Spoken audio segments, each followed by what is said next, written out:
They say when a baby is born, so is a mother.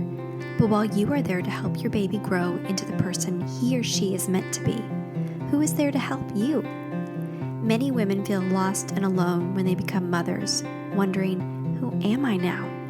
Sometimes it feels like the transformation from woman to mother is as radical as a caterpillar's transformation into a butterfly.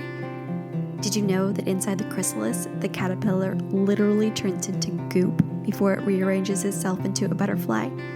This podcast is about the goop, what soul transformation looks like as you transition from being a woman to a mom. Your baby's growth matters, but yours does too. You're not alone. I'm your host, Brittany Meng. Welcome to the Motherhood Metamorphosis.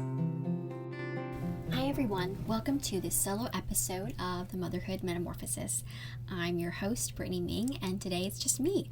So this is going to be a solo episode on becoming a cycle breaker. And I don't know if you've thought about this in your own life, about breaking cycles from either your past, your personal past, maybe your family of origin, things you don't want to repeat from your own childhood, or maybe even generational cycles that seem to just run in your family that you want to say, hey, this stops with me. I want to be the change in my family. I want to do things differently with my child. And I just wanted to share some of my own stories and experiences about what it means for me to be a cycle breaker in my own life, for my kids, for my marriage, and some of the unique challenges and joys that this journey has brought me.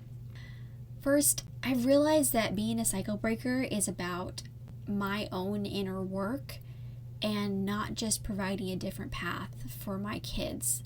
And I think this is where it can get really challenging because, honestly, I don't always want to do inner work. I don't always want to be like, I have to change myself or change the way I behave or think or act.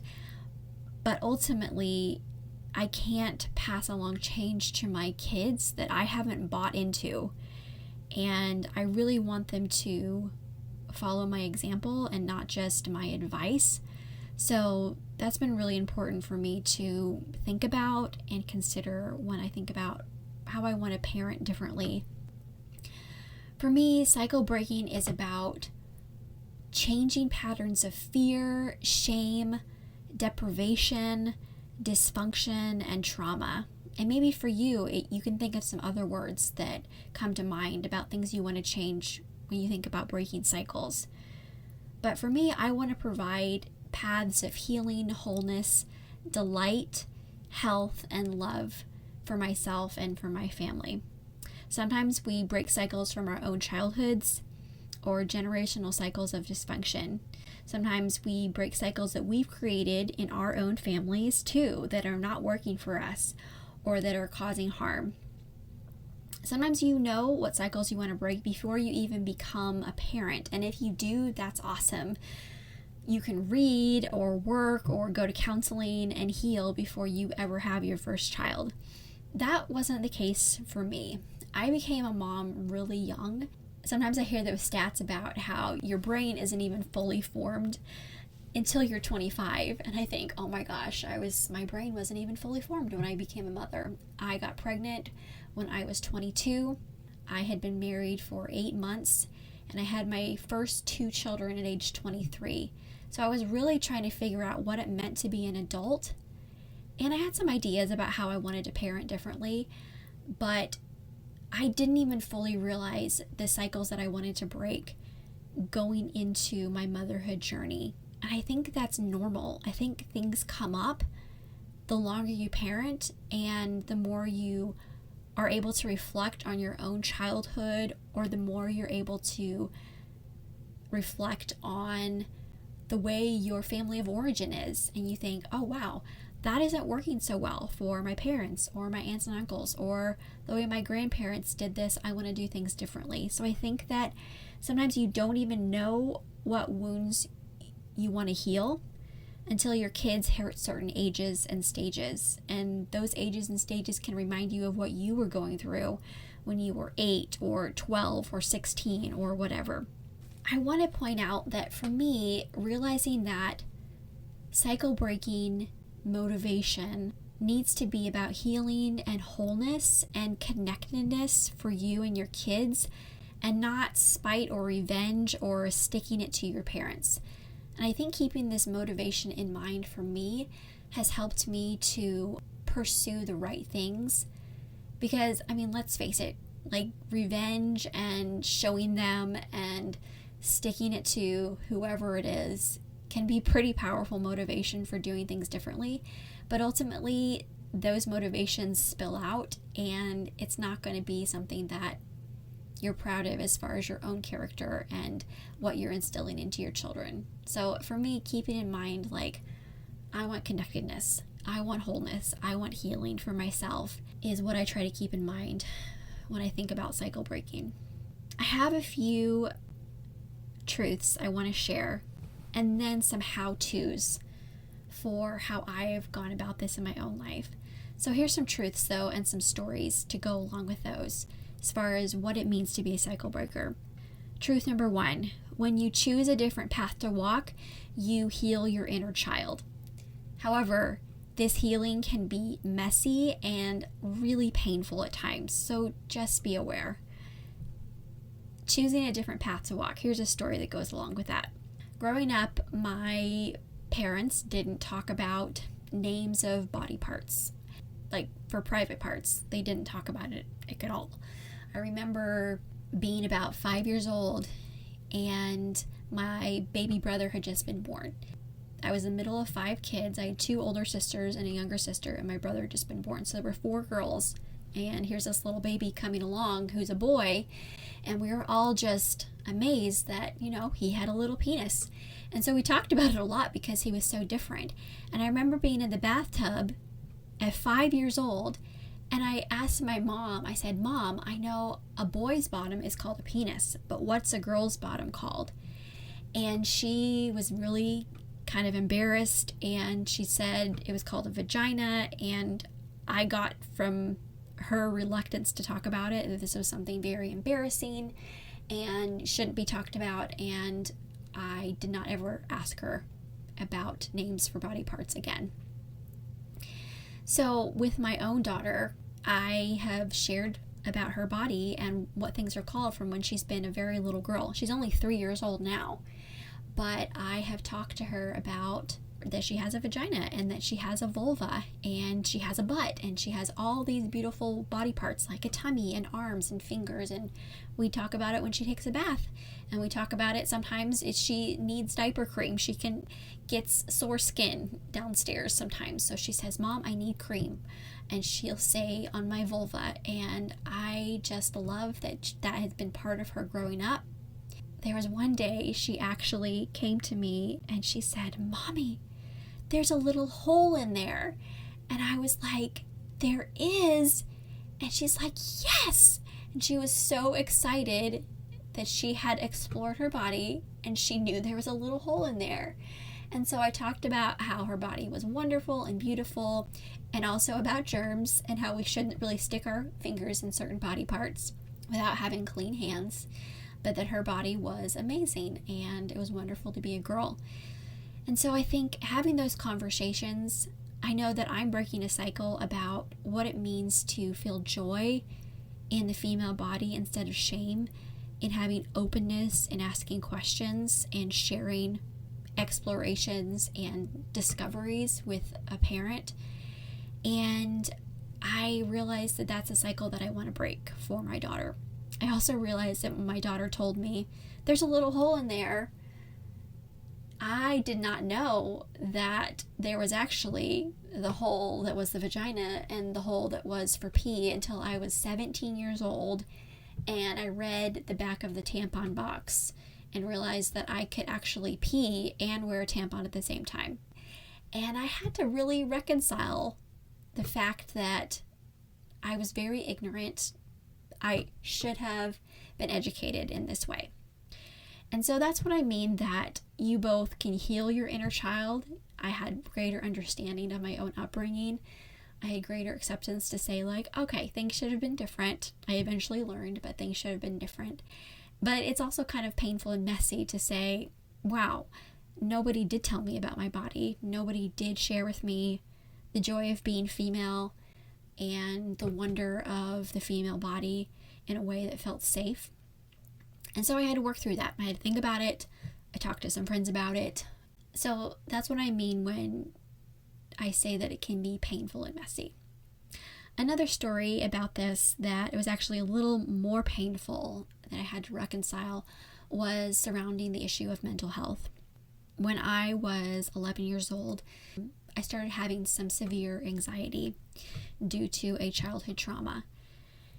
And I didn't have anyone to talk to about it, and due to a religious upbringing, I thought the anxiety was due to sin and guilt, and I didn't know what to do with it. And so I just suffered, and I really had a hard time. And eventually I was able to come out of it, but I didn't have anyone to support me during that time because emotional education and mental health were taboo subjects in my house. So fast forward to when I am a mother and my 11-year-old child comes to me saying he felt very anxious during a difficult season of our military life. He had a hard time sleeping, and he was anxious about falling asleep because he hadn't been sleeping, and it was kind of a vicious cycle. And I was able to sit with him during that time and work through those anxieties and give him some tools, telling him that insomnia doesn't last forever and he was going to get through this time. And also just say, hey, I've been there. I also am an anxious person. I probably passed that along to you in your genes. And he went to bed later that night. It was very late. And he felt comforted. And I could tell he felt better. He said, I love you, Mom. And I said, I loved him too. And when he left, I sat on the couch and I thought, wow, I was being a really great mom. And that was such a good moment with my son. And I realized I really helped him. And then I had that moment of me being the 11-year-old and feeling very, very alone. And realizing that the nurture I had given to my son that night was not the nurture that I had received as a child going through severe anxiety. And that is hard. That was really hard. There was grief involved as I continued to think about it, and there was anger, and there was just an ache of loneliness and feeling alone and re-feeling some of those feelings from being a child and not having my needs met. And I had to be tender with myself and to realize that I am every part of my story. And by nurturing that part of myself that had been neglected all those years ago, I was able to love that child that had not received love and nurtured during that time. And so that was a process. Like, that didn't happen instantly. That was many months, and kind of rethinking and refeeling that pain, realizing that if I'm going to be that cycle breaker for my son, I can also break cycles of pain in my own heart and life in order to heal and be the best version of myself as an adult. The second truth I'd like to share is that cycle breaking is a long game, but it gets easier the more you do it.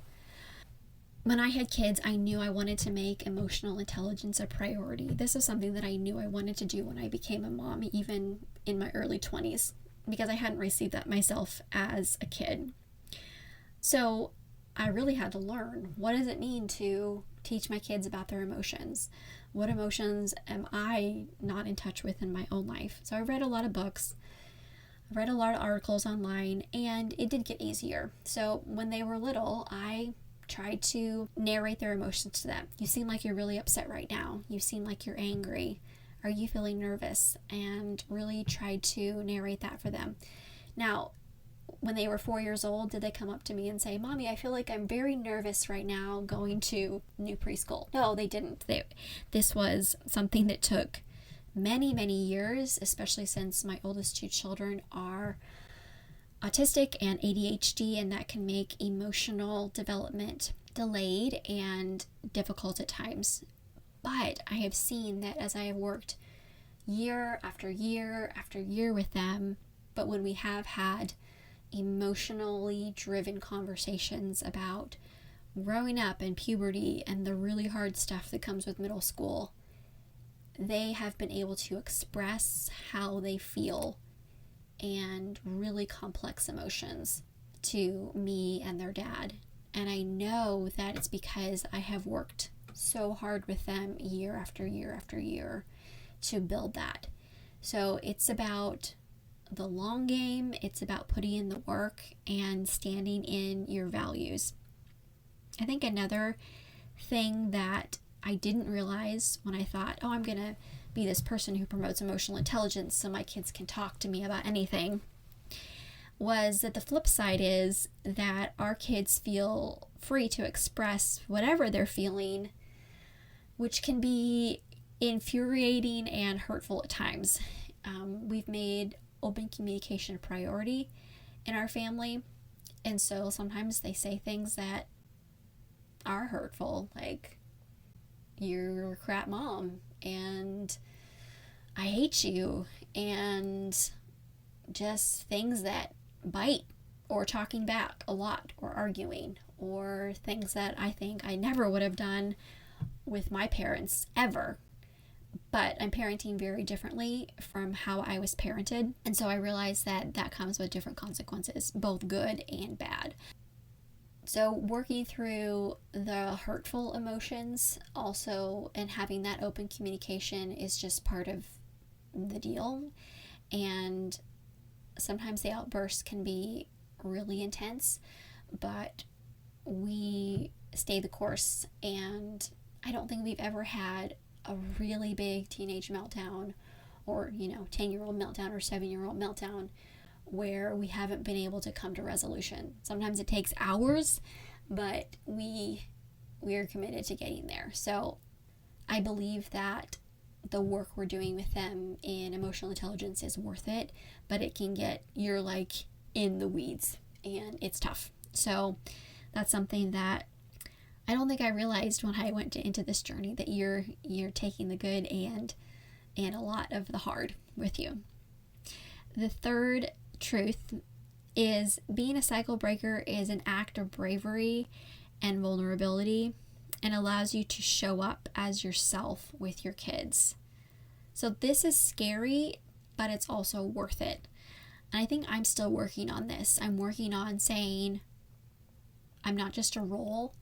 I'm not just the food giver or the backpack packer or the one who drives the kids around. Like, I am a person, and I want to show up in my family as myself. And this is hard, and something that I have to work on constantly, because I don't like to be hurt. I don't like, even with my kids. Like, my kids, I feel like, can wound me the most, because kids see you're good, you're bad, and you're ugly, and they kind of know where to poke and prod. And sometimes that's really hard to keep showing up when you realize that your kids have the power to hurt you. For me, being vulnerable and brave and showing up has also meant that I have to be willing to say what I have been doing at times, how I have been parenting, how I have been disciplining is not working. And that means I have to apologize. It means I have to say, hey, I really messed up. Sometimes this is immediately. Sometimes this is for things I did 5 or 10 years ago. And I've had to apologize to my kids and say, I realized that how I was treating you was wrong, and I'm really sorry for that. And I realize that you may not be able to forgive me, but I want you to know that I am trying to change, and I'm working on myself, and I'm a human being, and we can change and grow together. And that's really tough. It's really vulnerable, but it's something that I'm committed to as I seek connectedness with my kids. So you might be wondering, like, how do I start? How to become a cycle breaker? How do I step into that bravery? And so here's a few steps that I have brainstormed if you are wanting to break cycles in your family and you're not even sure where to start. First, I would say step into your values. For me, I want to be a parent who owns her mistakes and apologizes to her kids. One of my core values is being connected. So if I feel that disconnect, and that happens like a lot, you get blow-ups, you have anger, you have things go down, there's disagreements. And so coming back to connectedness, not placation, but saying like, hey, let's work through this and talk about it and accept each other's emotions, whether you're pissed off or you feel like I was unfair or I feel like you were disrespectful. Like, we can work through that to come back to a place of connectedness. I remember the first time I apologized to my child, I think he was 2 years old. I felt this horror that I had done something so bad that I needed to apologize. But I realized that owning that I'm human and a human who makes mistakes is a relationship model that I want to emulate to my kids. And so the more I do it, the easier it has gotten. I mean, it's never great to eat humble pie, but if it becomes a habit, it is something that can become second nature. So stepping into your values and saying, this is who I want to be, and these are the choices I'm going to make to get there, is a great way to start. Second, working on your own inner life. Maybe you want to pass along a better inner voice when it comes to things like body image. If you think about the messages you received as a child or a teen or a woman that are toxic, you can start working on replacing those with truth. It's only when you can share that truth with your kids, the truth that you have accepted and are replacing with the lies with, that you can break the cycle. And this goes along with the next step, surrounding yourself with positive messages and role models. You can't break a cycle in a vacuum. You saying, I'm not going to do this or be this way or parent like this. You have to fill that void with something good, positive steps, actions, and attitudes in the right direction.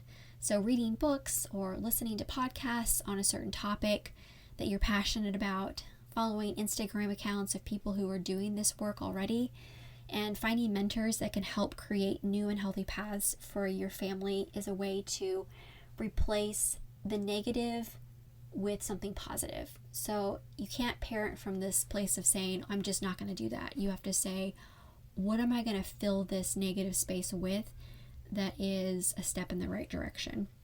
Next, be an example, not just a messenger. For me, addressing my mental health needs is a cycle I'm breaking from my family of origin. But it doesn't just mean telling my boys it's important to talk about their feelings or see a doctor or a therapist or give them medication or vitamins if they need it or exercise daily. I can't just tell them these things. I have to do these things for myself so that they can see me practicing the lifestyle that I preach. And I think that's where, it can get tough because I have to be disciplined about doing yoga every day. I have to be, honest when my boys ask, what did you pick up from Walgreens? And I say, oh, it's my anxiety medication. So that's where that vulnerability and bravery comes in. Finally, avoid formula thinking. So a formula could be, if I do X, then my kids will be Y. The goal of cycle breaking can't be getting your kids to be or do something. Like, if I get my kids into church, they won't get into drugs or be a teen parent. If I choose to be a sober parent, then my kids won't be alcoholics one day. If I get help for my depression, then my kids won't experience mental health issues. So rather, the goal of cycle breaking is to seek healing where there was brokenness and connection where there was disconnection. So here's kind of a rewrite of some of those examples. If I take my kids to church, They will know that my faith supports my journey and I will love them unconditionally on their journey. If I choose to be actively sober, my kids will know that mom can do hard things and will have an example of an adult who is social and has fun without drinking. If I get help for my depression, I will be a more present and connected parent, and my kids will know that mental health issues run in our family and can be supported by medicine, therapy, and relationships. So it's not just saying, I'm going to break this cycle so my kids won't get hurt, or they won't experience this, or I won't experience this pain. The goal is healing, whether it's in your life, in your family story, in breaking a generational curse, for a better word, and about connectedness where there was disconnection. I think we all want to be better and do better at parenting than previous generations. Sometimes we had great examples from our parents or our grandparents, and sometimes we didn't. It can be so hard to choose a different path for ourselves and our kids, especially if the voices screaming the opposite are so loud, or we have no example for how to walk that new path. I promise you, though, that someone out there has walked this path before you, whether you are trying to break the chains of alcoholism or diet culture or people-pleasing, toxic silence about suicide or mental health, religious trauma, sexuality, discipline issues, or so much more. It's never too late to say, I've been doing things one way and I want to do things another way. So read, learn, educate yourself, wrestle with your own fears and demons, and show up in your own family as yourself. This is a lifelong process. Cycle breaking is hard and painful, and honestly, there are no guarantees or a formulaic, successful outcome. For me, though, almost 15 years into my parenting journey, I'm seeing the good outcomes of my choices in my kids' lives, and the way they talk about their inner lives, the way they speak about mental health, the ways we communicate about our bodies and relationships, faith, and sexuality. I'm starting to see the fruit of the seeds I've been planting all along, and it's a beautiful, rewarding sight. So I just want to encourage you, wherever you're at, in trying to do the very best for your family, in your motherhood story, and in your womanhood story, to be that cycle breaker that you want to be. Be brave, be vulnerable, show up as yourself, and break the cycles. Thank you so much for listening to this episode of the Motherhood Metamorphosis. If you've enjoyed this episode, please hit the thumbs up and subscribe to this channel so you never miss an episode. Next, tell your friends. Podcasts are a slow growth type of social media, so promo works best when it's from person to person. If you know another mom who's in the goop right now, send her a text of encouragement and the link to the episode that is speaking to your heart right now. If you have a story about your own matrescence, the physical, emotional, hormonal, and social transition that occurs when someone becomes a mother, please leave a comment below. I want this channel to be a place where women can build community about the challenges and joys of their own motherhood metamorphosis. Thank you so much for listening today. I hope it encouraged you and gave you some good food for thought. If you ever have any questions, comments, or you'd like to reach out to me personally, you can email me at brittanyameng@gmail.com.